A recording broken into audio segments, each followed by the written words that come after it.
guys. Oh, rating loh. Oh. Rating kok teman nonton.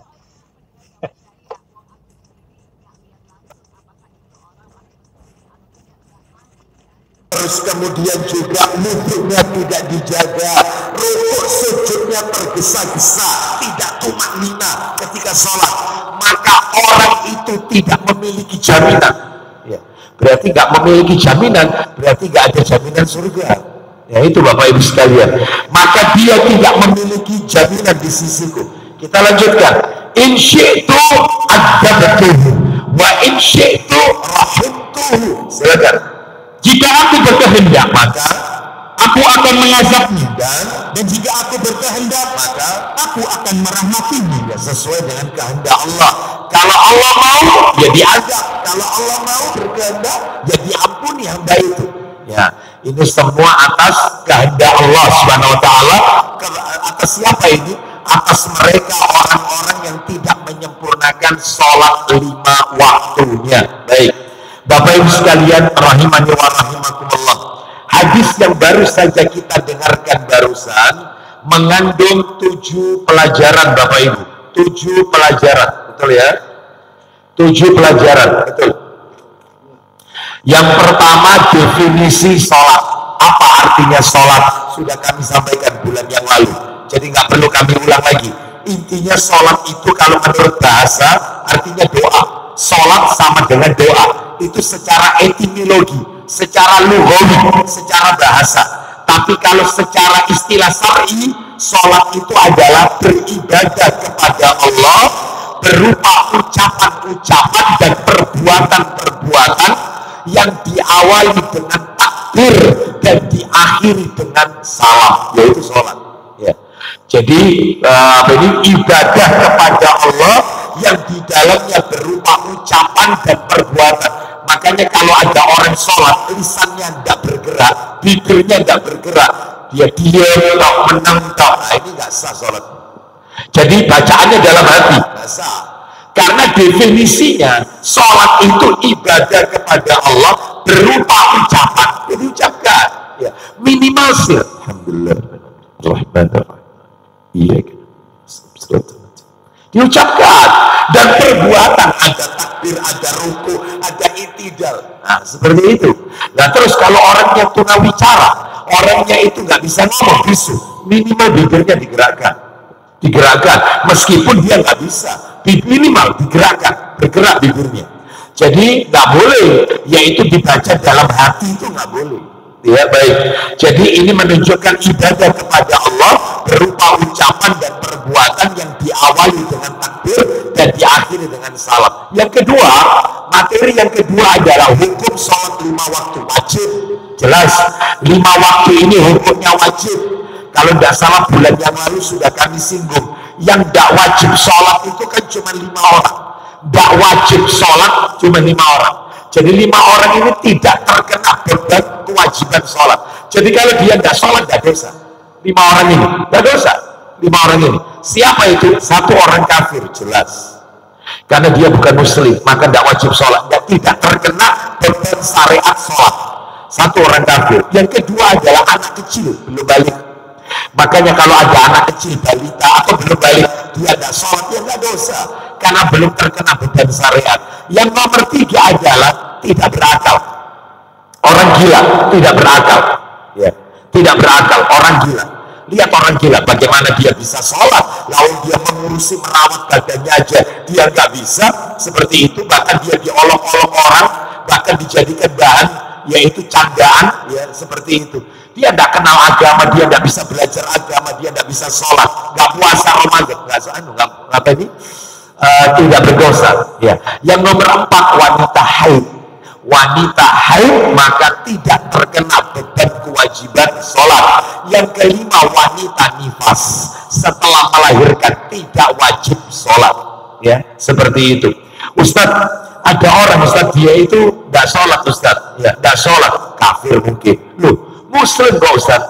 Muslim Ustadz, muslim. Loh, muslim tapi tidak sholat, anak kecil mungkin. loh itu sekarang daplok Ustaz ini sudah dewasa ini, ya, tapi nggak sholat. Mungkin dia perempuan, mungkin haid atau nifas. Dia laki-laki kok Ustaz, laki-laki dia, ya udah, ya tidak ada lagi, sampel berarti. Itu karena yang nggak wajib sholat adalah, ya, apa ini orang gila, itu termasuk 5 orang yang nggak wajib sholat. Ternyata bukan orang gila, orang normal ini Ustaz. Maka dia mungkin bisa jadi orang yang kafir. Tapi kan dia KTP-nya Islam, kafir menurut Allah. Karena nanti kita akan bahas orang nggak sholat sudah tahu kewajiban sholat itu wajib, nekat nggak sholat, sepakat ulama, seluruh ulama sepakat, nggak ada perselisihan, sepakat kafir, keluar Islam. Sepakat, gak ada perselisihan. Dia sudah tahu itu wajib, rukun Islam dia tahu, rukun Islam nomor 2, tapi nekat gak sholat, kafir. Sepakat, ya. Jadi tidak ada perselisihan, yaitu di antara para ulama. Baik, kita lanjutkan ini yang nomor 2. Yang nomor 3, lah kemarin kalau nggak salah sampai di sini materinya. Yang nomor 3 itu kedudukan sholat dalam Islam. Kemarin itu kedudukan sholat dalam Islam. Nah, kedudukan sholat dalam Islam yang baru saya sampaikan poinnya, baru sampai poin F, betul ya? Ya, A, B, C, D, E, F, gitu ya. Baik, sekarang kita lanjutkan poin-poin berikutnya, masih nomor 3, kedudukan sholat dalam Islam. Poinnya poin G, poin G.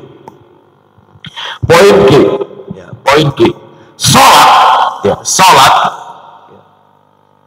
merupakan salah satu dari rukun Islam. Sholat merupakan salah satu dari rukun Islam yang diletakkan setelah 2 kalimat syahadat. Ini makanya kedudukan urgensivitas sholat, pentingnya sholat dalam Islam, kedudukan sholat dalam Islam. Jadi poin yang G ini adalah sholat termasuk rukun Islam yang diletakkan ranking kedua, urutan kedua setelah 2 kalimat syahadat. Jadi orang itu kalau setelah baca 2 kalimat syahadat, asyhadu an la ilaha illallah wa asyhadu anna Muhammad Rasulullah, maka yang kedua sholat.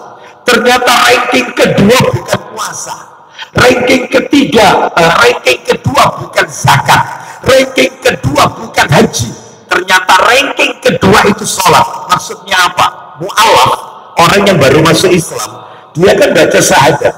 Orang masuk Islam, maka dia baca syahadat.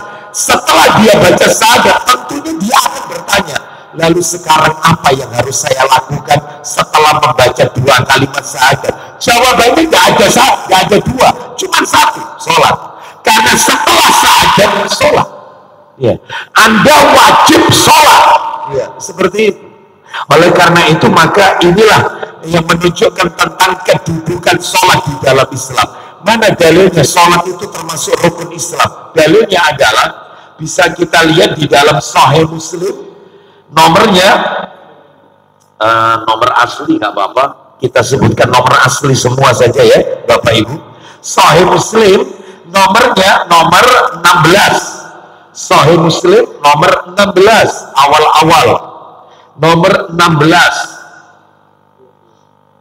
atasnya 19. Sahih Muslim nomor 16. Ya, silakan. Disebutkan dari Ibnu Umar radhiyallahu anhuma, silakan.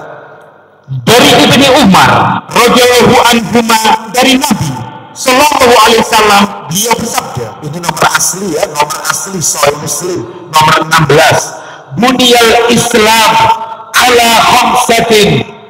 Ya, silakan. Islam dibangun di atas 5 dasar. Baik, Islam itu dibangun atas 5 fondasi, 5 dasar.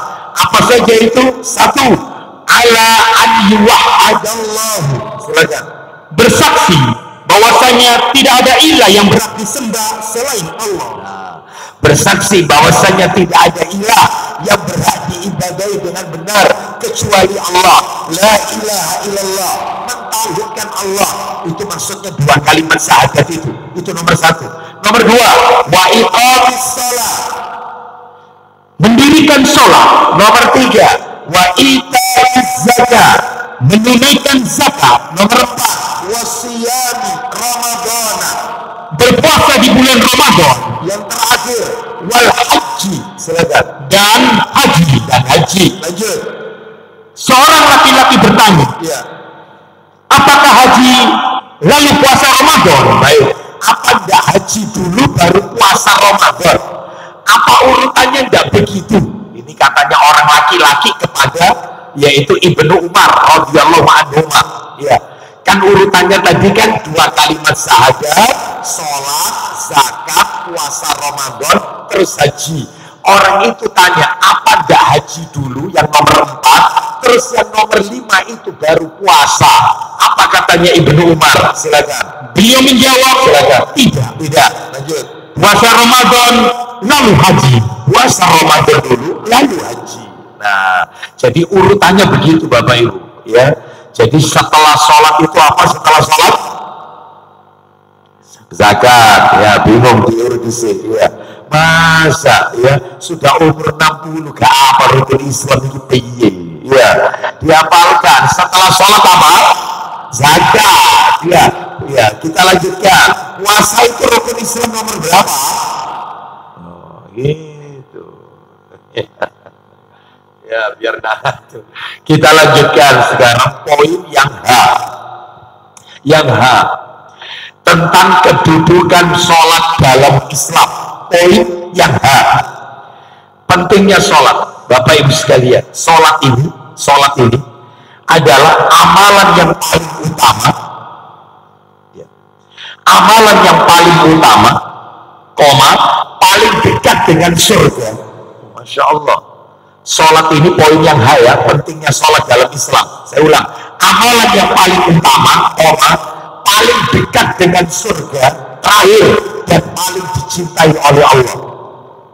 Jadi amalan yang paling utama, paling dekat dengan surga, lagi, dan paling dicintai oleh Allah Subhanahu wa ta'ala. Ya, sholat ini ibadah yang paling dicintai oleh Allah. Saya mau tanya kepada panjenengan, dalam hidup ini mana yang lebih penting?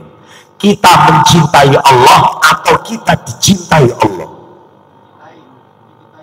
Dicintai, bukan mencintai. Dicintai, ya.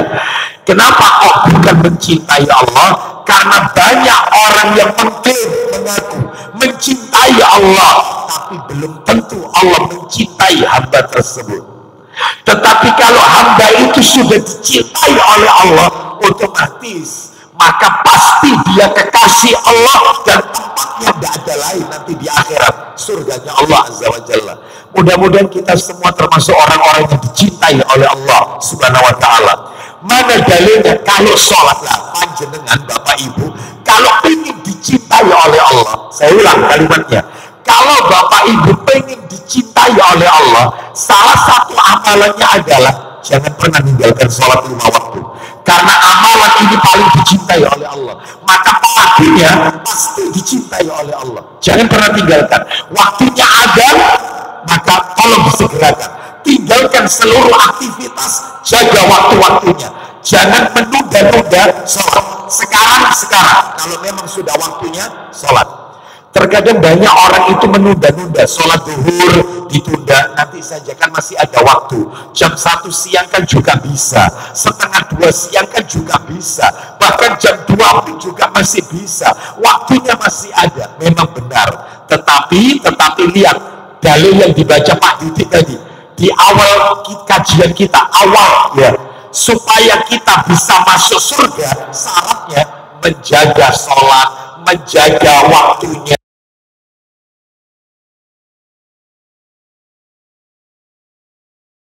Dalil kalau sholat itu amalan yang paling utama, terus apa lagi tadi? Yang paling apa tadi? Ya, paling utama, terus paling dekat dengan surga, terus terakhir paling dicintai oleh Allah. Sudah paling utama, paling dekat dengan surga, paling dicintai Allah. Dalilnya adalah disebutkan di dalam hadis,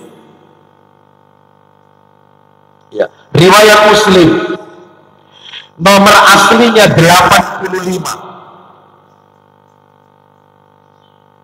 Sahih Muslim. Nomor asli semua ini. Jadi bukan cetakan terjemahan yang KBC itu, bukan. Ini nomor asli. Atasnya 120 sampai 122 atasnya. Ya, nanti semuanya dibaca ini. Karena semuanya masuk di situ. Kita dengarkan Sahih Muslim nomor 85 dari sahabat Abdullah bin Mas'ud radhiyallahu anhu. Kita dengarkan baik-baik, silakan. Dari Abdullah bin Mas'ud radhiyallahu anhu, dia berkata, ya, saya bertanya kepada Rasulullah sallallahu alaihi wasallam. Perhatikan baik-baik ya. Saya bertanya kepada Rasulullah sallallahu alaihi wasallam. Pertanyaannya kita dengarkan. Ya Rasulullah, ayyul amali afdal? Silakan. Amalan apakah yang paling utama? Amalan apa yang paling utama di dalam Islam? Qala as-salatu liwaqtiha. Silakan. Beliau menjawab, salat pada waktunya. Nomor 1 disebut amalan yang paling utama adalah salat on time. Salat itu harus on time. Salat itu bukan sometimes. Salat itu bukan anytime. Bukan, tapi sholat itu on time. Itu amalan yang paling utama. Terus lanjut pertanyaan berikutnya. Ya, teruskan. Aku bertanya lagi. Ya. Kemudian apalagi amalan yang paling utama, level kedua setelah sholat, apalagi Pak Didi? Lanjut. Dia menjawab, berbakti kepada kedua orang tua. Masya Allah, birrul walidain. Itu ranking kedua setelah sholat loh Bapak Ibu. Bakti sama orang tua itu ranking kedua setelah sholat. Berarti sholat ini paling utama. Itu. Ya. Terus lanjut ranking ketiga terakhir. Aku bertanya. Ya silakan. Kemudian apa? Kemudian apa lagi? Amalan paling utama. Silakan. Dia menjawab, ya, berjihad di jalan Allah. Jihad itu loh. Ranking ketiga setelah sholat, setelah birrul. Masya Allah. Baik, yang Bapak Ibu tadi tulis amalan yang paling utama. Kelar, sudah dibaca barusan sama Pak Didi. Sekarang kita bacakan riwayat yang lain. Tetap Sahih Muslim. Nomornya sama, nomor 85. Cuman redaksi lain. Silakan Pak Didi. Ya, redaksi lain satunya. Ya, silakan dari Abdullah bin Mas'ud sama.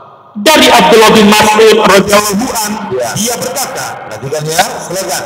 Saya bertanya, ya Nabi Allah, ayyul a'mali aqrabu ilal jannah? Silakan. Wahai Nabi Allah, perhatikan pertanyaannya ini. Silakan. Amal apakah yang paling dekat kepada surga?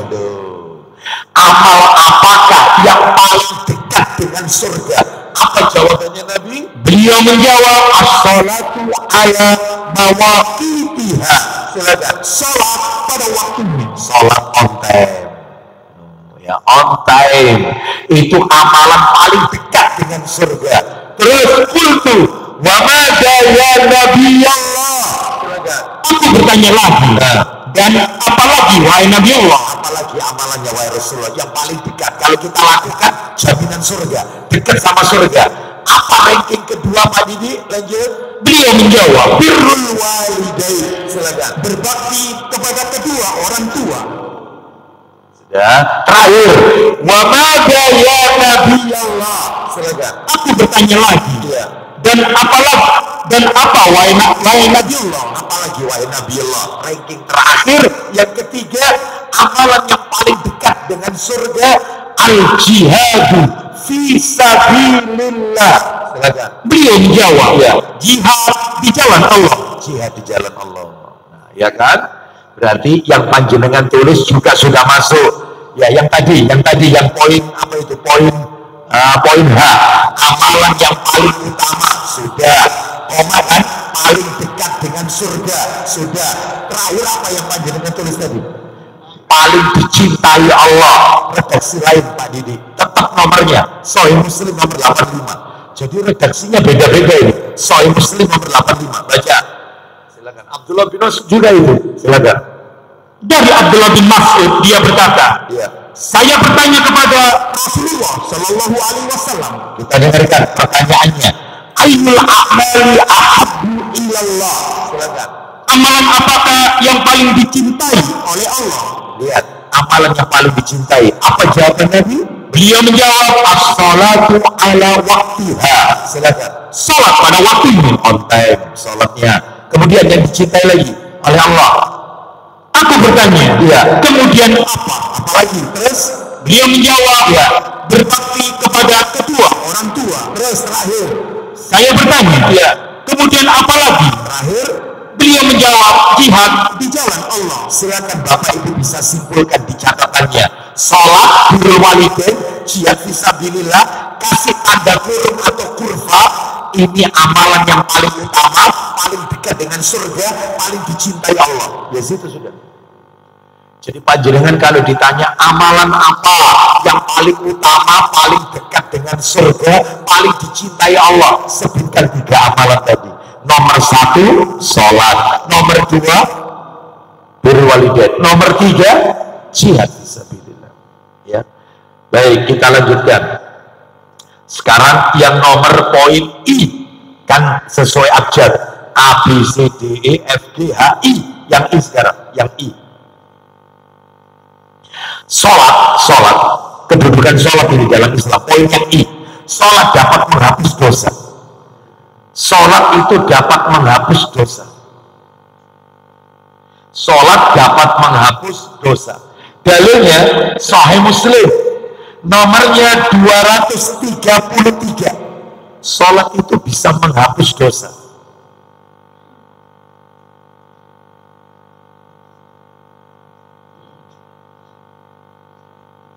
Sholat itu dapat menghapus dosa. Sahih Muslim, nomornya berapa tadi? 233.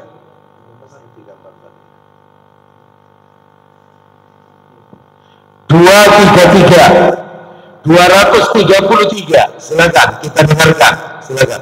Dari Abu Hurairah radhiyallahu anhu bahwa Rasulullah SAW bersabda, as-salawatul khamsu wal jum'atu ilal jum'ati wa ramadanu ila ramadana mukaffiratun ma bainahunna idza jtunibatil kabair. Silakan. Salat 5 waktu. Salat yang 5 waktu.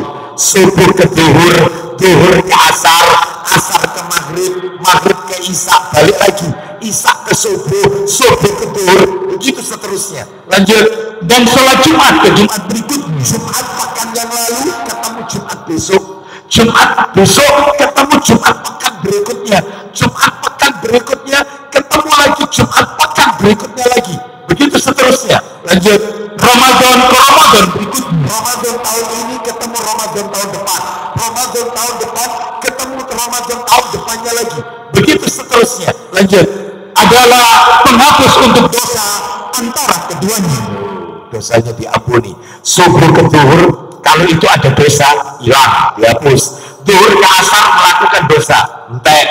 Asar ke maghrib melakukan dosa, hapus. Maghrib ke isya dia melakukan dosa. Begitu seterusnya. Sebentar Ustaz, itu yang dihapus dosa apa Ustaz? Dosa kecil, bukan dosa besar. Ya, kalau dosa besar bisa bedakan Bapak Ibu, dosa besar sama dosa kecil bisa membedakan? Bisa enggak?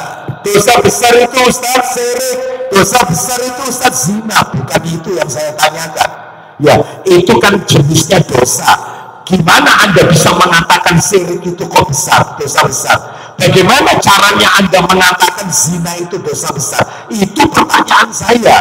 Maka rumusnya diingat. Bapak Ibu kalau kepingin tahu ini dosa besar, ini dosa kecil, minimal 3 rumus ini diingat-ingat. 3 rumus ini. Yang pertama, setiap dosa yang pelakunya mendapatkan ancaman laknat atau kutukan atau murka, itu dosa besar. Jadi Bapak Ibu kalau baca Quran atau baca hadis, tiba-tiba ada kalimat bunyinya seperti ini, Allah melaknat. Gede sudah besar. Ya. Rasulullah Shallallahu Alaihi Wasallam melaknat laki-laki yang menyerupai wanita, wanita yang menyerupai laki-laki, menjadi banci atau tomboy, dosa besar karena ada ancaman laknat. setiap dosa yang pelakunya mendapatkan ancaman laknat oleh Allah dan Rasulnya. Rasulullah SAW melaknat, yaitu orang-orang yang menyambung rambutnya atau yang minta disambung rambutnya pakai wig, rambut pasangan, dilaknat, dosa besar. Rasulullah SAW melaknat orang yang mentato dan yang minta ditato, tato laknat. Ya. Rasulullah SAW melaknat orang wanita-wanita yang melakukan pangur, meratakan gigi untuk kecantikan, nggak boleh, kecuali untuk kesehatan boleh, atau nutupi aib boleh. Ya. Rasulullah SAW melaknat orang yang menyuap dan orang yang menerima suap, yang menyuap dan yang menerima sama-sama dilaknat. Banyak. Ya, berarti kalau begitu Ustaz, dosa besar itu jumlahnya banyak sekali. Ya, jadi setiap dosa yang pelakunya mendapatkan ancaman laknat kutukan. Ya, baik. Terus rumus yang kedua, dosa itu dikategorikan besar. Setiap dosa yang pelakunya mendapatkan ancaman hukuman di dunia, entah itu rajam, entah itu cambuk, entah itu kisos, entah itu kafarah denda, dia harus bayar denda, itu dosa besar. Pokoknya semua perbuatan dosa yang pelakunya mendapatkan ancaman hukuman, entah kafarah, entah itu membayar denda, entah berupa rajam. Contohnya zina itu kalau yang melakukan perzinahan itu sudah pernah menikah, maka dirajam sampai mati. Tapi kalau belum pernah menikah, dicambuk 100 kali. Nah, itu ya. Menuduh wanita muslimah berbuat zina. Wanita baik-baik, wanita muslimah yang pandai memelihara kehormatan diri, dituduh berbuat mesum, itu ada hukumannya. Orang yang menuduh itu tanpa bukti dicambuk 80 kali. Dicambuk. Makanya hati-hati, jangan suka lisan kita nuduh orang tidak jelas. Ya, tanpa bukti. Ya, mungkin dia mungkin seorang janda. Yang namanya dia memiliki anak, dia harus menghidupi anak-anaknya. Dia harus keluar rumah bekerja. Ya, jadi wanita ini bekerja mulai pagi sampai sore, kadang lembur sampai malam, maghrib isya baru datang. Tetangganya kanan kiri pada menggosip, katanya kerja apa itu, ya, budal isu teko bengi mulai gosip mulai, itu dicampur itu 80 kali.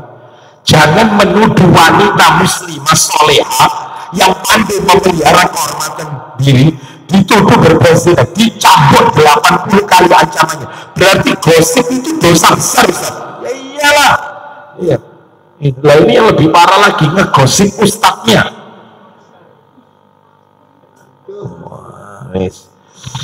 Angel ini ya, ini ngegosip ustadznya nggak boleh ya, siapapun itu ya, membicarakan aib suaminya nggak boleh, ya fitnah, riba nggak boleh, dosa besar. Jadi setiap dosa yang pelakunya ada ancaman kafarah. Yang nomor tiga rumusnya.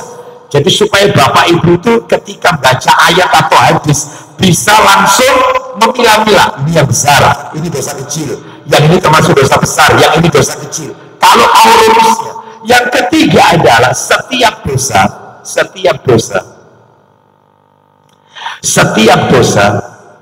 yang Allah dan Rasulnya sendiri yang memberikan ancaman neraka, pasti dosa besar itu. Dikit-dikit neraka. Contoh memakan harta anak yatim. Makan harta anak yatim itu kan tidak ada hukuman kayak dicambuk, nggak ada. Tidak ada kan makan harta anak yatim harus dirajam, nggak ada. Tapi ancamannya neraka, makanya dosa besar. Pokoknya itu rumusnya 3 itu. Sebenarnya masih ada beberapa rumus yang lain ada. Baik, intinya itu yang perlu Bapak Ibu ketahui. Nah, kembali ke materi kita, orang kalau sholat dosanya dihapus, dosanya terhapus. Kok bisa Pak Ustadz?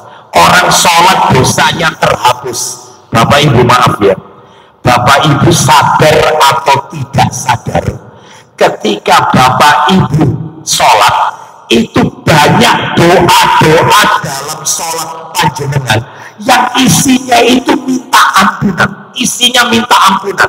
Ingin tahu? Tak tunjukkan. mulai dari takbiratul ihram Allahu Akbar, baca iftitah, isinya minta ampunan. Allahumma ba'id baini wa baina khotoyaya, ya kama ba'da bainal masyriqi wal maghrib. Ya Allah, jauhkan aku, ya apa ini, dari dosa-dosa yang pernah aku lakukan, yaitu seperti jauhnya antara barat dan timur, timur dan barat, dan seterusnya. Itu termasuk ampunan. Contoh, ketika kita rukuk baca apa Bapak Ibu kalau rukuk? Selain yang subhana rabbiyal azim, selain itu versi lain, ya subhanakallahumma wa bihamdika Allahumma ghfirli. Loh itu Allahumma ghfirli, ya Allah ampuni aku. Ya kadang-kadang kita itu tidak, ya kadang-kadang kita ini yang baca subhana rabbiyal azimi NU, yang baca subhanakallahumma wa bihamdika Allahumma ghfirli Muhammadiyah, itu ya. Padahal ini sama-sama sahih. Ayo dihidup-hidupkan sunnah Nabi itu, sehingga apa itu, kalau kita menghidup-hidupkan sunnah Nabi maka tidak akan asing. Kenapa sunnah Nabi itu menjadi asing? Karena kita tidak mau menghidup-hidupkan sunnah Nabi, terutama masalah sholat, bacaan sholat. Banyak loh, rokok itu versinya banyak loh bacaannya. Ada lagi bacaan rokok itu yang begini versinya. Apa ini? Subuhun kudusun rabbul malaikati waruh. Itu kayak panjenengan habis sholat witir. Itu bacaannya itu. Setelah wudhu banyak juga versinya. Anda kalau setelah wudhu baca apa? Asyhadu an la ilaha illallah wa asyhadu anna muhammadan abduhu wa rasuluh. Benar. Tapi ada versi lain, ada tambahan. Allahumma ja'alni minat tawabina wa ja'alni minal mutatahhirin. Ada lagi versi lain. Subhanakallahumma wa bihamdika asyhadu an la ilaha illa anta astaghfiruka wa atubu ilaik. Persis kayak kafaratul majelis habis wudhu. Gak pernah kan kita baca? Padahal itu Nabi ajarkan. Ayo ditumbuh suburkan, ya, supaya bid'ahnya entek. Itu sunnahnya digalakkan, itu supaya tidak asing sunnah Nabi itu di tengah-tengah kaum muslimin. Nah itu ya, baik. Terus Bapak Ibu sekalian, panjenengan ketika sujud juga begitu. Oh jangan, sujud ketika sujud itu kan sama seperti rukuk bacaannya. Subhanakallahumma wa bihamdika Allahumma ghfirli. Minta ampun. Duduk di antara dua sujud. Lihat, orang duduk di antara dua sujud minta ampunan. Allahumma ghfirli warhamni wajburni warfa'ni wahdini wa'afini warzuqni. Boleh nggak pakai Allahumma ghfirli, tapi Rabbi firli warhamni wajburni warfa'ni wahdini wa'afini warzuqni. Ya, apa itu artinya? Loh Bapak Ibu kalau tahu artinya, Masya Allah, itu lengkap itu. Allahumma ghfirli, ya Allah ampunilah aku, warhamni, rahmatilah aku. Allahumma ghfirli warhamni, ya, wajburni, cukupi semua kebutuhanku, warfa'ni, angkat derajatku nanti di akhirat ya Allah. Ya. Wa'afini, selamatkan aku, warzuqni, berikan aku rizki. Ya. Yang nggak ada itu pakai tambahan wa'fu anni, nggak ada. Yang ada itu wa'afini, nggak ada. Wa'fu anni, nggak ada itu. Itu tambahan, itu dalilnya dhaif itu. Ya. Kita sering kan dengar ya wa'fu anni. Nah itu ada nggak wa'fu anni? Itu dhaif itu, nggak ada. Yang ada wa'afini, bukan wa'fu anni. Wa'fu anni itu artinya maafkan aku. Nggak ada dalam sholat. Yang ada itu adalah ketika Lailatul Qadar itu dibaca 10 hari terakhir malam ganjil. Allahumma innaka afuwun tuhibbul afwa fa'fu anni. Itu ada. Tapi di dalam sholat nggak ada wa'fu anni, nggak ada. Ya, baik. Kita lanjutkan sekarang. Jadi intinya sholat itu minta. Bu, ini panjang lebar loh aku ini. Panjang lebar ya, kalau sebenarnya kata ini. Kok gak nyambung. Sholat itu berarti isinya zikirnya minta ampunan, ya. Iya, seperti itu ya. Apa sudah selesai saja ya? Iya. Baik, fokus ya. Baik, kita lanjutkan. Sekarang yang nomor C.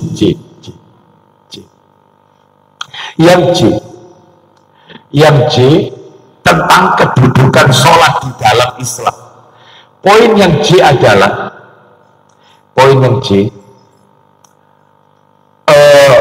sholat adalah salah satu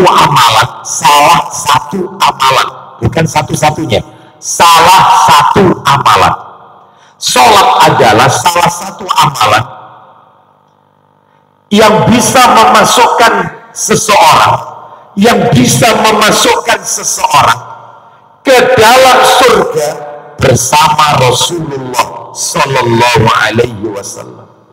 Bayangkan, saya ulang, sholat adalah salah satu amalan yang bisa memasukkan seseorang ke dalam surga bersama Rasulullah Sallallahu Alaihi Wasallam. Jadi di surganya yaitu bersama sang utusan. Ya, di surganya bersanding dengan sang utusan Allah. Siapa ini? Nabi Muhammad Sallallahu Alaihi Wasallam. Apa nggak pengen kita di surga ketemu Nabi?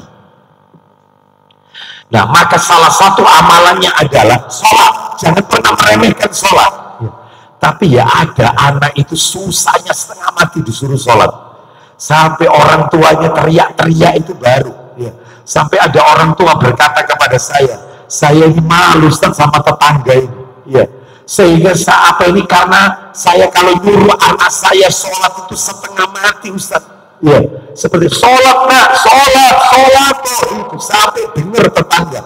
Jadi saya gini Ustaz, wis pegel aku rasanya, capek, tak biarkan Ustaz dosa kon tanggung dhewe, wis dosae kon pek dhewe. Oh, gak boleh. Ibu tetap, orang tua tetap harus amar ma'ruf nahi munkar. Sampai kapan? Sampai wafat selesai. Meskipun dia sudah berkeluarga nanti Ustaz nikah, ingatkan. Oh iyalah, kalau dia berkeluarga tugasnya suami atau tugasnya istri mengingatkan suaminya.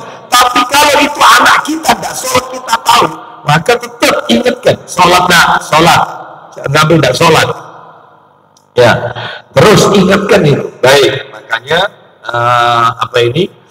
carilah pasangan hidup yang ahli sholat. Ya, jangan tergiur dengan ketampanannya, dengan kekayaannya kalau dia tidak sholat. Jadi kalau ada seorang calon suami yang dia terindikasi tidak sholat, ya tidak mau sujud kepada Allah, meskipun tajir melintir, maka harus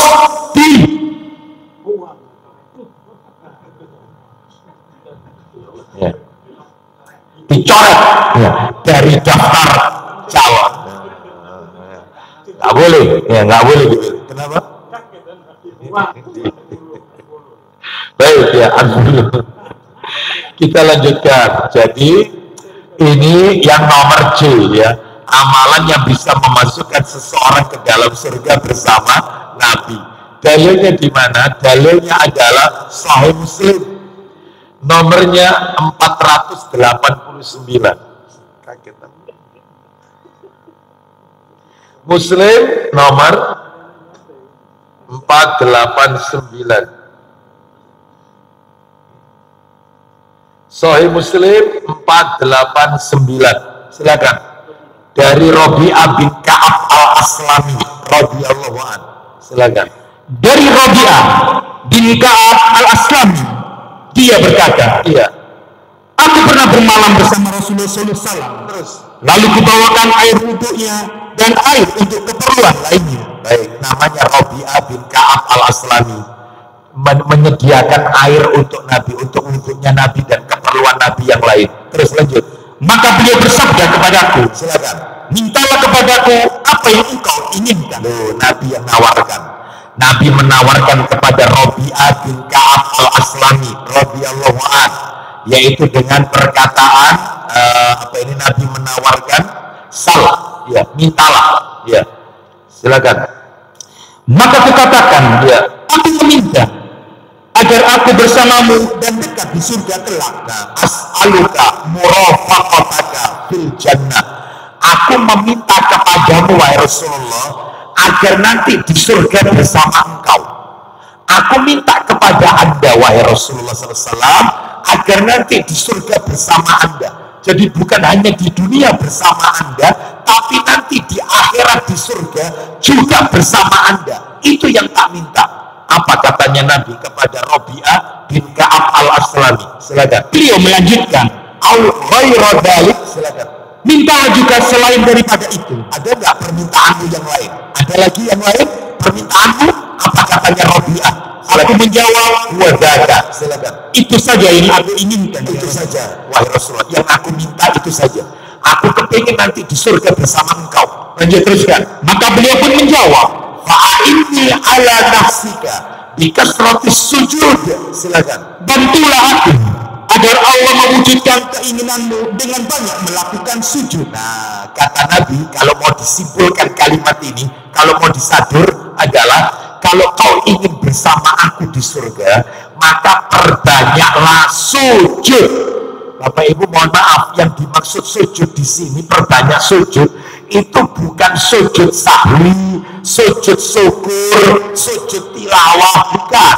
Tapi yang dimaksud kalimat memperbanyak sujud ini adalah memperbanyak sholat. Ya sholat fardu, ya sholat sunnah.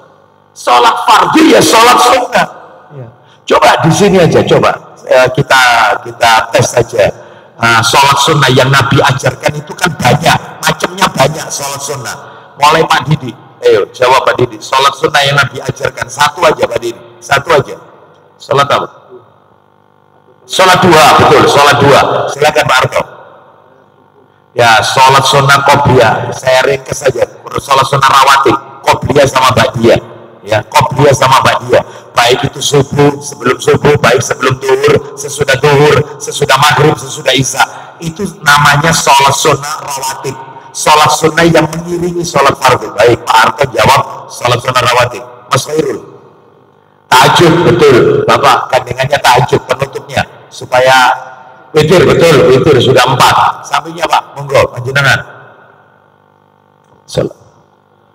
Sunnah apa? Sholat sunnah apa? Banyak. Sholat sunnah taubat, betul 5. Monggo Bapak. Istikharah, betul, karena pilihan yang membingungkan sudah 6. Monggo Mas, sholat sunnah apa Mas? Betul, tarawih, betul, masuk. Sholat sunnah tarawih. Sampingnya lagi Mas. Iya. Ini putra-putranya bisa berita ya. Masya Allah. Silakan. Sholat sunnah apa Mas? Betul, tahiyatul masjid. Masya Allah. Silakan Bapak, Agus. Sholat sunnah ketika akan safar. Betul. Sholat sunnah ketika akan bepergian jauh, 2 rakaat di rumah. Kata Nabi supaya semua gangguan yang ada di luar disingkirkan oleh Allah. Pak Dedi,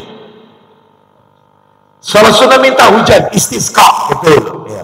Itu kalau di total itu ada 20-an lebih.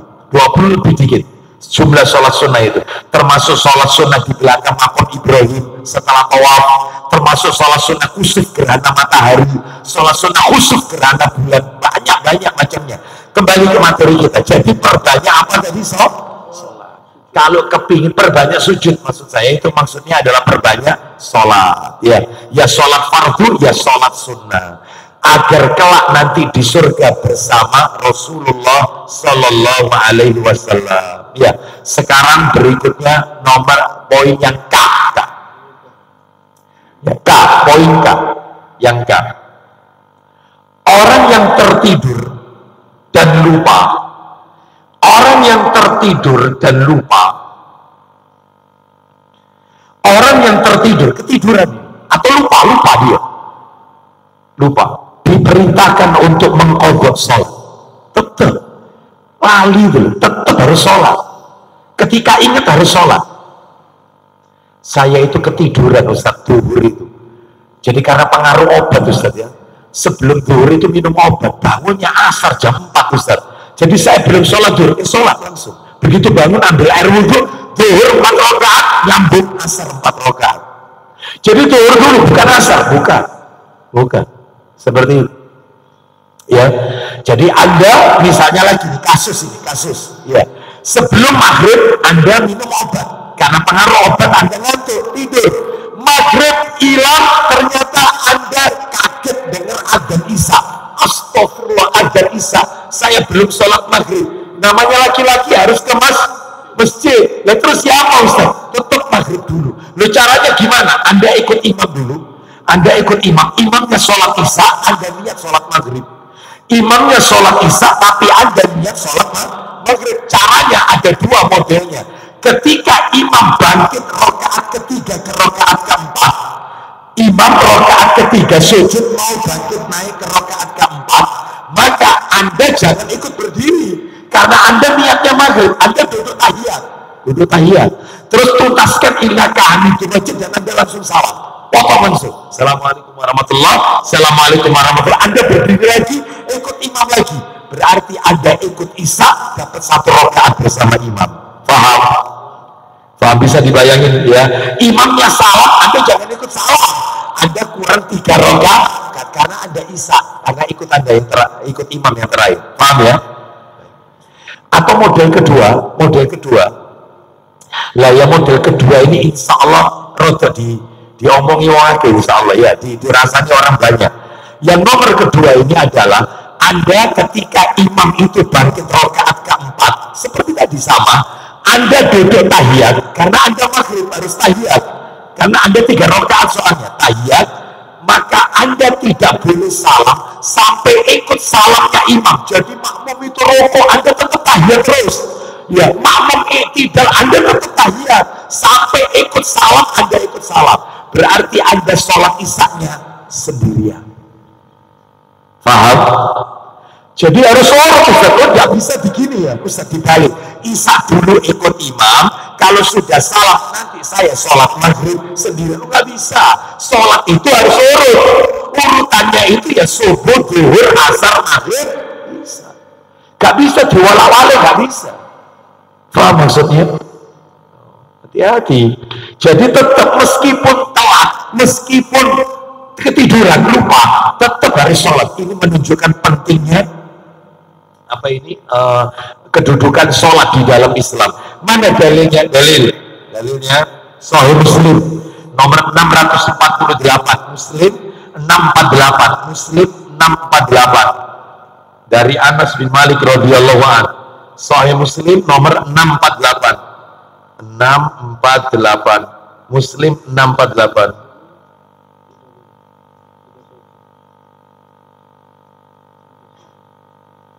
Ya, ya, tidak apa-apa. Dibaca atasnya dulu aja. 1027 boleh. Ya, boleh. Dari Abu Dzar. Iya, dari Abu Dzar. Dari Abdullah bin Samit, dari Abu Dzar radhiyallahu anhu, ia berkata, ya, Rasulullah SAW bertanya kepadaku, ya silakan, bagaimana pendapatmu jika engkau dipimpin oleh para penguasa yang mengakhirkan sholat dari waktunya, lanjut, atau meninggalkan sholat dari waktunya? Ya, jadi Nabi bertanya kepada Abu Dzar radhiyallahu anhu, gimana kalau kau punya ulil amri, punya pemimpin ulil amri, ulil amrimu itu suka mengakhirkan sholat atau meninggalkan sholat? Ya, nggak sholat. Ya apa? Terus lanjut. Abu Dzar berkata, ya, aku menjawab, lantas apa yang Anda perintahkan kepadaku? Jadi Abu Dzar pada hakikatnya nggak jawab, malah dia bertanya, terus kira-kira kalau nasihat Anda bagaimana wahai Rasulullah? Nek demi pemimpin kayak ini. Nah ini ya, nggak sholat atau suka mengakhirkan rapat, sholat dulu waktunya sholat, ini rapat terus, nanti baru sholat dulunya mau asar, ya seperti itu ya. Terus nanti ketika mau sholat asar kedatangan kunjungan tamu dari luar negeri, ya mancanegara misalnya, gak jadi sholat asar, nanti sholat asarnya mau maghrib, ya. Kamu kalau punya pemimpin kayak begini, apa yang kamu lakukan? Katanya Abu Dzar, kalau menurut panjenengan gimana wahai Rasul? Menurut baginda bagaimana?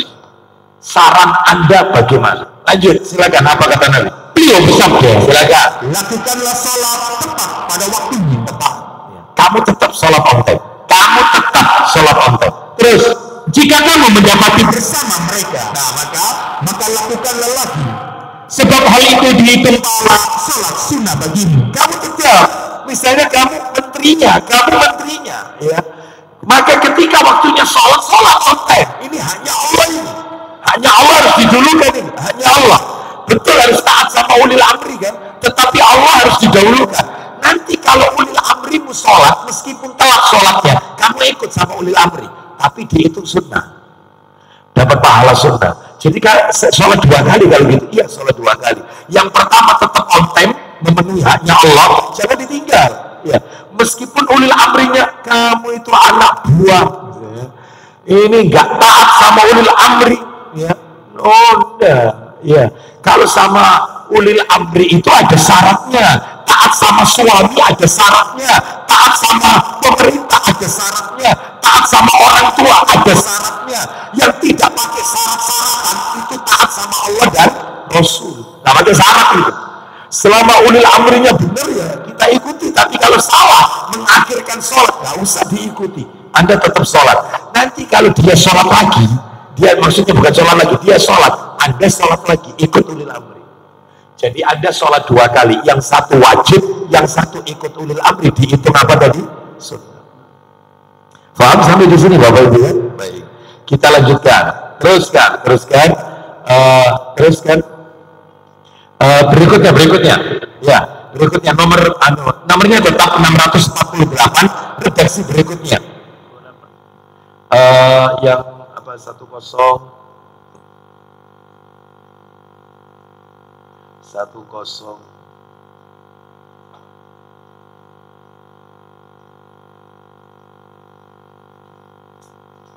31. Sebentar.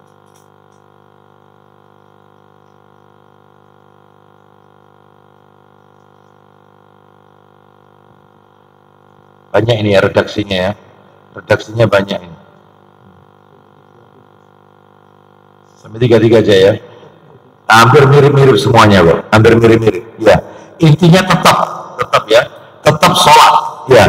Kalau ketiduran misalnya, dia ketiduran, maka dia mengqadha sholatnya. Seperti itu. Coba dibuka Sahih Muslim yang cetakan ini, terjemahan KBC, coba nomor 643.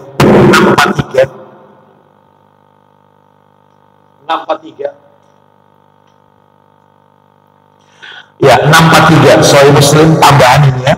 Coba kita dengarkan 643 sampai 645. 643 sampai 645. Silakan kita dengarkan. Ayo. Dari Anas bin Malik radhiyallahu an, ia berkata, ya sahabat Rasulullah sallallahu alaihi wasallam bersabda, isinya, siapa yang lupa sholat, maka hendaklah ia tunaikan segera ketika dia ingat. Nah, kalau lupa sholat, tunaikan pada saat ingat. Seperti itu. Lanjut. Teruskan. Tidak ada benda baginya kecuali hanya itu. Teruskan. 644. Lanjut. Dari Anas bin Malik radhiyallahu an, ya, ia berkata, silakan. Rasulullah SAW bersabda, isinya, siapa yang lupa sholat atau ketiduran ini, lupa, maka dendanya ialah menunaikannya segera ketika ingat. Nah, begitu ingat, habis tidur itu ingat kan dia, maka langsung, yaitu dia sholat. Jadi harus dikodok. Ustadz, kalau misalnya ini ada orang, yaitu dia tidak sadar, ya tidak sadar selama 3 hari, tidak sadar, ya. Jadi dia mungkin karena pengaruh bius, atau mungkin korban kecelakaan atau sakit apa masuk ICU. 3 hari itu tidak sadar dan tidak sholat, namanya tidak sadar. Begitu dia bangun, apakah tetap harus mengqadha? Ya, tetap mengqadha. Kalau tidak sadarnya itu lebih dari 3 hari, tidak sadarnya, maka kata para alim ulama yang saya baca, fatwa para alim ulama, kalau lebih dari 3 hari tidak ada kewajiban qadha. Jadi batasnya itu sampai berapa? 3 hari. Itu mereka yang tidak sadar. Ini misalnya adalah orang yang tertidur dihukumi sama seperti orang yang tidak sadarkan diri selama 3 hari atau kurang. Adapun jika masa tidak sadarkan diri itu lebih dari 3 hari, maka dalam hal ini dihitung seperti orang yang tidak waras atau hilang akal. Nah, seperti itu. Jadi kalau ada orang nggak sadar itu sampai 7 hari nggak sadar, itu dianggap seperti orang gila. Orang gila itu kan dia nggak wajib sholat, ya, seperti itu.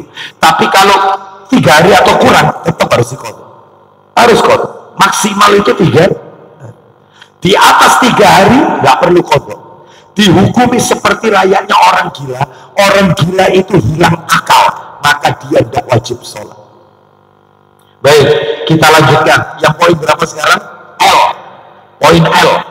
Yang poin L adalah Rasulullah SAW memerintahkan anak yang berusia 7 tahun untuk sholat. Rasulullah SAW memerintahkan anak usia 7 tahun untuk sholat. Untuk sholat. Koma itu belum titik. Dan memukulnya saat berusia 10 tahun jika tidak sholat. Dipukul itu ketika usia 7 tahun kalau tidak sholat. 10 tahun, mohon maaf. Dan memukulnya ketika berusia 10 tahun jika dia tidak sholat. Pak, Bu, mohon maaf, anak usia SMP kelas 3 itu usia berapa ya? SMP kelas 3 15 ya? 15 atau 16 SMP kelas 3 ya? Atau SMA kelas 1 15 atau 16 atau 17 mungkin ya? Baik, itu berarti sudah balik kan? Ternyata dia tidak puasa Ramadan, nggak puasa, mokel, nggak puasa. Di dalam Islam tidak ada dalilnya anak itu harus dipukul, nggak ada. Orang tajir kaya raya tapi tidak keluar zakat, tidak ada di dalam Islam. Orang itu harus dipukul, nggak ada. Orang hartanya banyak tidak pergi haji, ya padahal kan hartanya banyak, haji plus bahkan VVIP dia mampu haji, langsung tahun ini berangkat bisa karena kaya raya, nekat tidak mau haji. Itu di dalam Islam tidak ada perintah orang itu harus dipukul. Tapi anak umur 10 tahun gak sholat suruh pukul. Hanya sholat. Ibadah yang lain tidak ada perintah untuk disuruh memukul ketika meninggalkan ibadah tersebut, kecuali sholat, hanya sholat. Makanya ini menunjukkan sholat ini ibadah yang istimewa. Sampai anak, dan pemukulannya ada syaratnya. Pemukulan yang tidak boleh menimbulkan bekas dan rasa sakit, nggak boleh. Jadi sekedar mengingatkan aja, ya. Dan pemukulannya di 3 tempat, Maaf, yang pertama, maaf pantatnya, yang kedua betisnya, atau yang ketiga telapak kakinya. Jadi nggak boleh pinggul ke atas, itu nggak boleh. Mukul anak pinggul ke atas itu dilarang. Ada dalil yang menjelaskan nggak boleh. Seperti menampar, jewer telinga, ya, nyentil telinga, haram, nggak boleh. Ya. Jadi jewer itu boleh, jewernya tapi pinggul ke bawah, pantatnya atau betis atau telapak kaki, tapi itu pun tidak boleh menimbulkan apa? Bekas. Ya, ini kadang-kadang suami terus dijiwit istrinya sampai biru karena jengkel kan suaminya. Oh pipinya dijiwit, oh pipinya gemes ya. Oh ya, jadi dalam hal ini tidak boleh kalau pinggul ke atas, ya. Makanya Bapak Ibu sekalian, sebelum dalilnya dibaca, ngajak anak ke masjid itu mestinya mulai umur berapa? Kalau lihat hadis yang Bapak Ibu tulis tadi, mestinya mulai umur berapa? 7. Karena diajari sholat umur berapa tadi? Mulai diajari 7.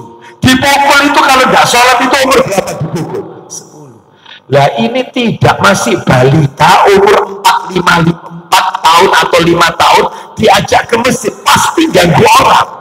Dan itu kalau ganggu orang tuanya juga ikut dosa. Iya, saya pernah di samping saya ada jamaah. Waktu itu kalau nggak salah saya sholat di daerah Puri Surya Jaya. Ada salah satu masjid di daerah perumahan Puri Surya Jaya. Itu waktu itu saya ngisi taklimnya itu Ba'da Isya, kajian Ba'da Isya. Saya sholat di masjid itu. Nah, ternyata ada seorang jamaah yang bawa anak masih kecil.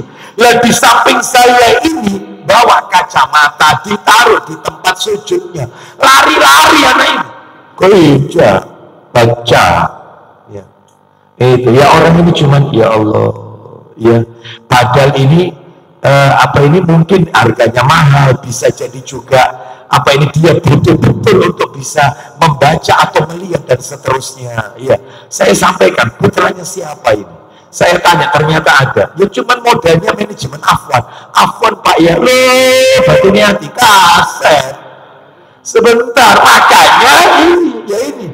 Kenapa membawa anak umur 7 ke masjid? Karena anak umur 7 atau 8 tahun itu masuk kategori usia mumayyiz. Apa mumayyiz? Anak yang sudah bisa diatur, bisa membedakan mana yang baik, mana yang buruk, bisa. Tapi kalau anak di bawah itu usianya, susah aturannya. Makanya lebih baik mamanya jangan ke masjid. Papanya juga begitu, lebih baik meninggalkan anak di rumah. Maka meskipun itu anak itu laki-laki, saya yakin tujuannya orang tua baik, tujuannya supaya anak itu dekat sama masjid, seragam ke masjid. Tapi kalau ganggu orang, apa kamu juga tidak dapat dosa? Dosa. Belum lagi teriakannya, lari-larinya, ya, dan seterusnya. Dosa, orang tuanya nanggung dosa. Dosanya apa ini? Nanggung semua sak masjid itu ditanggung semua sama orang tuanya. Karena tidak khusyuk, ya, karena tidak khusyuk gara-gara anak itu. Makanya lebih baik kalau misalnya papanya ke masjid, cukup papanya saja, karena anaknya usianya balita, biar sholat sama mamanya, karena dia belum wajib sholat. Anak kecil tidak wajib sholat. Kalau kepingin murui sholat ke masjid, nanti saja umur 7, ketika anak bisa diatur dengan tenang. Lalu kadang-kadang ditaruh di sampingnya orang tua, itu kadang-kadang ya anak itu, loh betul ini menimpa saya, terus terang saya sampaikan, saya curhat ini testimoni, betul, di samping saya anak kecil, samping saya anak kecil, kira-kira anak itu umur 5 tahunan, anak kecil, iya, sampingnya bapaknya, abinya sampingnya, ketika abinya sujud, abinya itu dinaiki, dijadikan kendaraan tunggangan. Lah ketika sujud bangkit rakaat kedua, otomatis anak ini kehilangan pegangan, itu jatuhnya itu ke saya, jatuh ke saya, setengah gregetan ya apa tak gregetan, ya kudu sabar memang, kudu sabar. Tapi tentu saya nasihati orang tuanya, oh iya jelas, ini orang tuanya nggak bener ini, afwan ya akhi, putra antum ini belum layak dibawa ke masjid.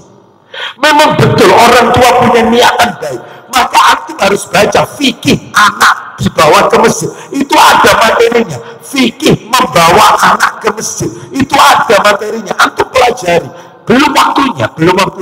Ya saya minta maaf, ya siapa mana minta maaf, siapa? Iya, hah? Ya, memutus soft. Kalau dia lari-lari kan putus softnya. Ya, kalau dia di situ enggak, tetap diam. Kalau dia diam, maka enggak, ya. Ya. Kalau enggak lari diam berarti. Ya. Baik, kita lanjutkan. Jadi hati-hati ya, hati-hati dalam hal ini. Kadang-kadang ada orang tua itu anaknya semua dibawa, ya, seperti itu, dibawa.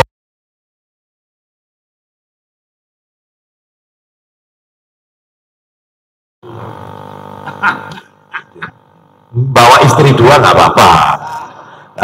Kalau bawa anak 4 ini kecil-kecil jangan mengganggu ya. Kita lanjutkan poin M. Dalilnya belum ya? Abu Dawud. Nomornya 494. Abu Dawud 494.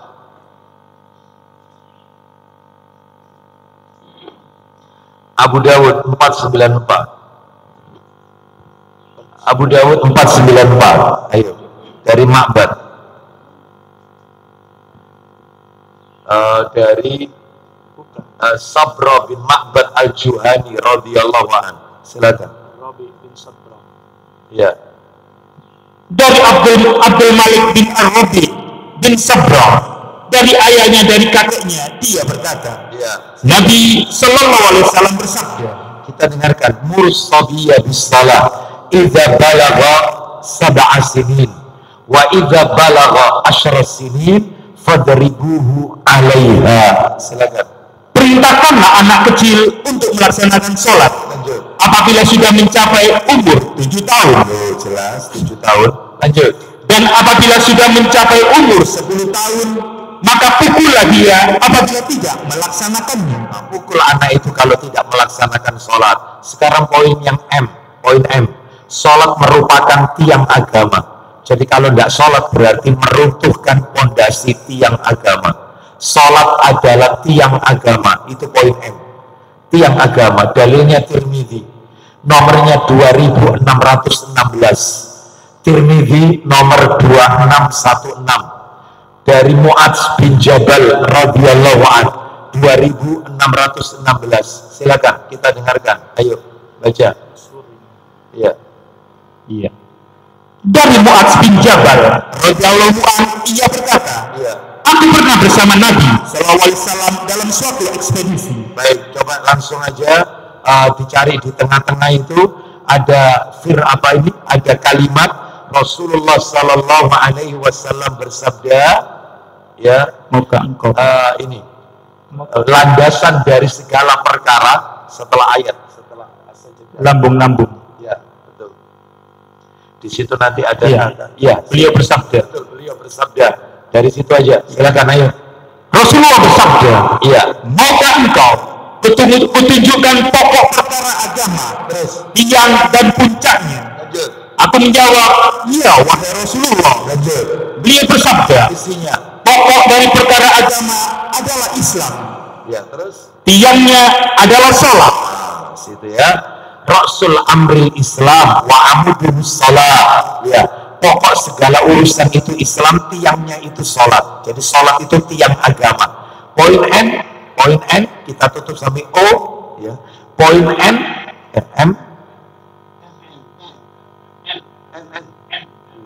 netral,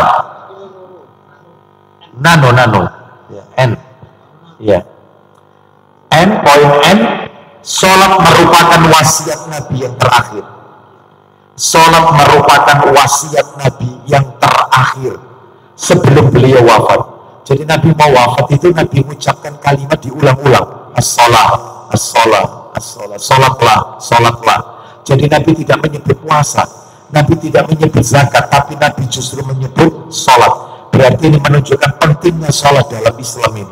Ya, sholat merupakan wasiat Nabi yang terakhir kepada umatnya sebelum wafat. Sebelum wafat. Dalilnya adalah minta tolong riwayat Ahmad, nomornya diketik 25437. Riwayat Ahmad. Hadis riwayat Ahmad nomor 25437. 25437. Betul, Ummu Salamah radhiyallahu anha. Silakan. Dari Ummu Salamah radhiyallahu anha bahwa ketika Nabi sallallahu alaihi wasallam tidak wafat, ya, beliau mengucapkan, ya, silakan, salat, terus salat dan budak-budak yang kalian miliki, as-salat, ya malakat aimanukum, salatlah kalian dan jagalah budak-budak kalian. Maksudnya jangan zalim dengan budak atau orang yang ikut dengan kita, karyawan dan siapapun itu ya, yang bekerja bersama kita, jangan menzalimi mereka. Ini wasiat Nabi sebelum Nabi wafat. Terakhir penutup yang ke O, ya. Terakhir yang poin terakhir O, berarti kalau dinomorkan nomor 15 itu A, B, C, D, E, O itu nomor 15. Hah? Iya sudah kadang O. Ya, amalan yang pertama kali akan dihisab pada hari kiamat itu sholat. Amalan yang pertama kali akan dihisab oleh Allah di hari kiamat itu sholat. Jadi seluruh ibadah yang pertama kali akan diaudit oleh Allah itu sholat. Kalau sholatnya benar, yang lain dianggap benar. Sholat itu jadi barometer, Bapak Ibu. Kalau sholatnya sempurna, yang lain dianggap sempurna. Tapi sholatnya nggak beres, maka jangan harap yaitu amalan yang lain akan beres. Ya, seperti itu. Makanya sholat itu juga dijadikan barometer dalam rumah tangga. Kalau rumah tangga kita pengen sakinah mawaddah warahmah, pasangan hidup kita soleh-soleha, anak keturunan kita soleh-soleha, rumah tangga bahagia, maka perhatikan sholatnya. bagaimana Allah akan memperbaiki rumah tangga kalian jika kalian sholat aja kalian telantarkan. Sholat dipelihara, maka Allah akan memelihara, yaitu kehidupan kita. Allah akan atur semua kehidupan kita. Nah itu ya, sholat ini jadi barometer ini, termasuk nanti di akhirat. Dalilnya adalah Ibnu Majah, dalilnya Sunan Ibnu Majah, nomornya, nomor asli Ibnu Majah nomor 1426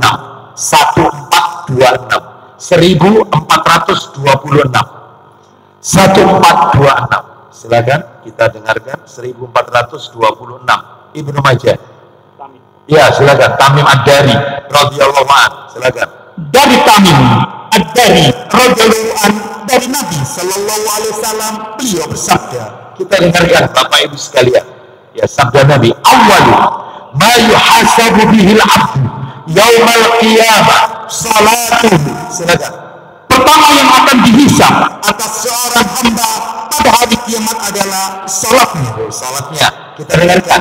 Fa in akmalaha kutibat lahu nafilatan. Silakan. Jika ia menyempurnakannya, maka akan ditulis baginya pahala nafilah. Nah, pahala tambahan. Terus Fa illam yakun akmalaha. Silakan. jika tidak menyempurnakannya, Apabila dia tidak menyempurnakan sholat 5 waktunya, nggak sempurna ini. Ya. kalau Allah subhanahu Limalaikatihi. Silakan. Allah subhanahu wa ta'ala berkata kepada malaikatnya, Unduru. hal tajiduna li abdi min tatawwu. Silakan. Lihatlah, apakah kalian mendapati ia mempunyai Ibadah tatawwu. Nah, ibadah sholat sunnah. Jadi Allah tanya sama malaikat, hambaku ini punya sholat sunnah atau tidak? Hambaku ini. Lanjut.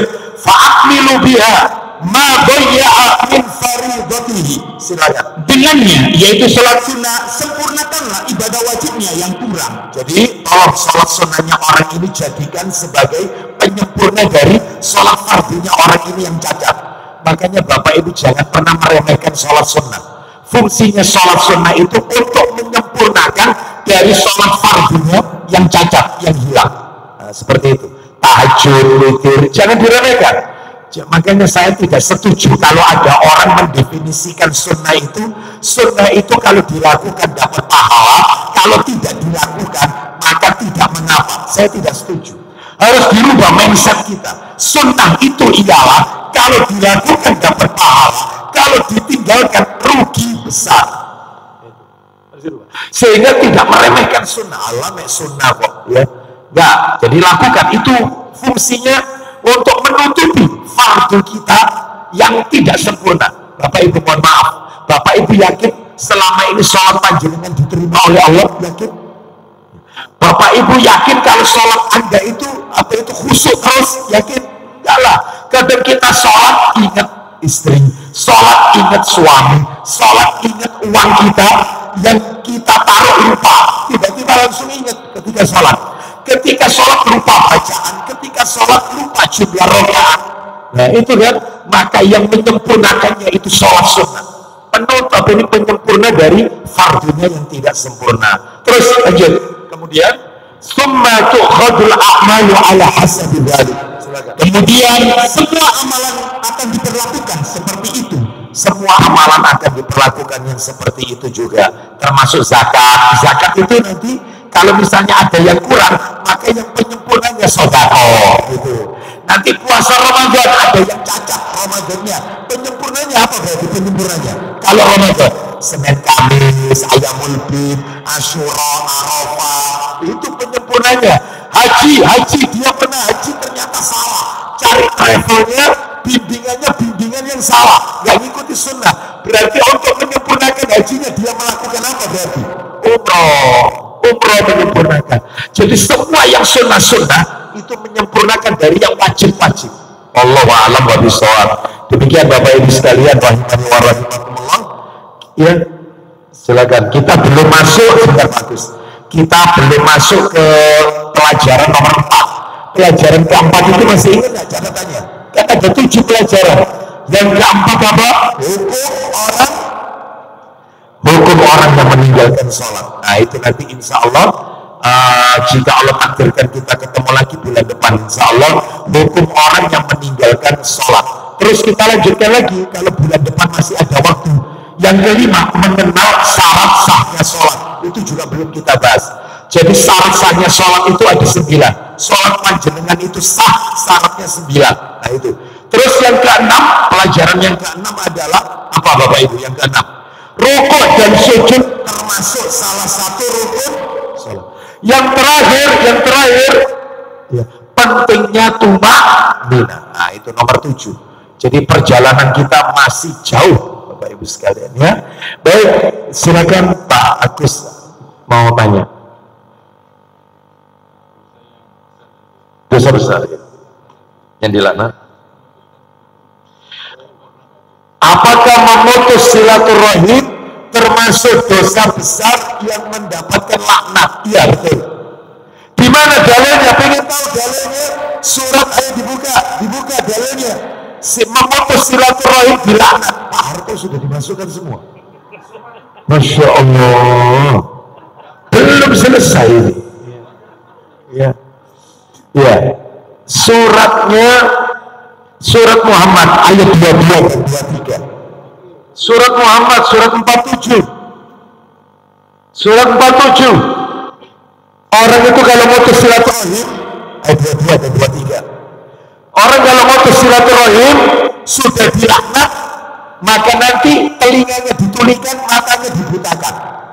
Jadi dia itu seperti orang tunanetra, tunarungu, tunanetra. Gak bisa lihat, gak bisa dengar nanti di hari kiamat. Padahal dia tidak buta dan tidak tuli ketika di dunia.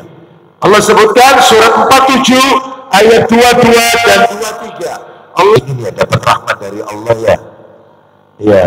Kenapa kok dibacakan ayat Quran kok berisi? Ya. Padahal itu ada loh di surat Al-A'raf. Panjenengan itu tidak baca. Bermonotok oleh rahmat. Orang masuk surga rahmatnya Allah, bukan amalan Anda. Ya. Tolong dong dihargai ayat Quran, makanya betul sampai Nabi itu curhat, itu ada di surat Al-Furqan. Ya Allah, umatku sudah mengajar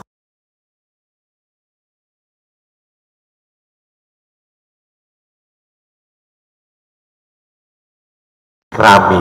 Kalau ibu-ibu belum tahu ayat berapa, sabar.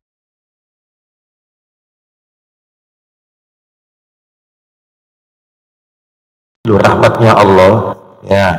Ayo silakan Pak Arto ya, kita dengarkan terjemahannya. Kalau ada ayat Quran sedang dibacakan, dengarkan ya. Baik, silakan. Ayo. Maka apakah sekiranya kamu berkuasa, kamu akan berbuat kerusakan di bumi dan memutuskan hubungan kekeluargaan. Memutus silaturahim apa yang akan Allah berikan bagi orang yang memutus silaturahim? Silakan. Mereka itulah orang-orang yang dikutuk Allah, dikutuk oleh Allah. Terus lalu dibuat tuli pendengarannya, terakhir dan dibutakan penglihatannya. Mudah-mudahan kita tidak termasuk di dalamnya ya. Baik, demikian Bapak Ibu sekalian, karena materi belum kelar kan, insya Allah kita lanjutkan pada kesempatan yang akan datang. Apa Pak? Satu aja terakhir. Salat dua sahihnya berapa rakaat? 2 rakaat saja sahih.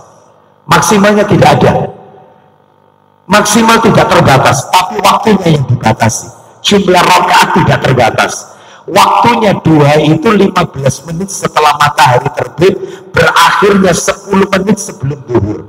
Jadi kalau panjenengan itu sholat terus sampai 40 rakaat, itu termasuk duha. Jadi minimal 2 rakaat, maksimal tidak terbatas. Itu jelas kira-kira? Gimana? Monggo. Iya. Oh 8. Iya. Itu 8 itu Bapak Ibu sekalian, itu yang sering dilakukan oleh Aisyah radhiyallahu anha. Itu. Tapi lebih dari itu tidak dilarang. Jadi panjenengan kalau tanya Aisyah melakukan berapa? 8. 2 rakaat salam, 2 rakaat, berarti 4 kali salam. Itu. Nah terus kita kalau lebih dari itu boleh selama masih ada waktunya. Sholat dua itu waktunya tidak jumlah rakaatnya tidak terbatas, waktunya yang dibatasi. Gitu Pak ya. Baik, kita tutup. Wassallallahu ala nabiyyina wa ala alihi washabihi wasallam. Subhanakallahumma wa bihamdika asyhadu an la ilaha illa anta astaghfiruka wa atubu ilaik. Wa akhiru da'wana alhamdulillahi rabbil alamin. Assalamualaikum warahmatullahi wabarakatuh. Bapak Ibu sekalian, sampai di sini perjumpaan kita pada hari ini. Semoga bermanfaat. Jaga diri baik-baik. Sampai jumpa dan assalamualaikum warahmatullahi wabarakatuh.